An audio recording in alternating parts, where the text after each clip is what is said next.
আসসালামু আলাইকুম, ঈদ মোবারক সবাইকে। এই ক্লিপটা নেওয়া সেদিন চাঁদ রাত ছিল। এটা হচ্ছে আমার ঈদুল আজহার ব্লগ এবং আমি সবাইকে মেহেদি দিয়ে দিয়েছিলাম এখানে উপস্থিত সবাই সবার হাত সুন্দরভাবে দেখাচ্ছিল এবং সবারই তাদের ডিজাইন খুবই পছন্দ হয়েছিল। তারপর আমরা আমাদের বাসার পাশের ঈদগাহে চলে গিয়েছিলাম বাচ্চাদের নিয়ে। বাচ্চারা খুবই মজা করছিল ঈদগাহে যেয়ে লাল নীল সবুজ লাইটিংয়ের নিচে।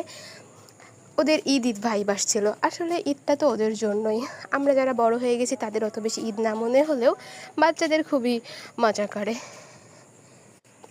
তো ঈদের দিন সকালবেলা আমি আমার বান্ধবীদের সাথে চলে গিয়েছিলাম ঈদগাহে, যেখানে কুরবানি দেওয়া হয়েছিল এবং ছোটোখাটো একটি মেলাও বসেছিল।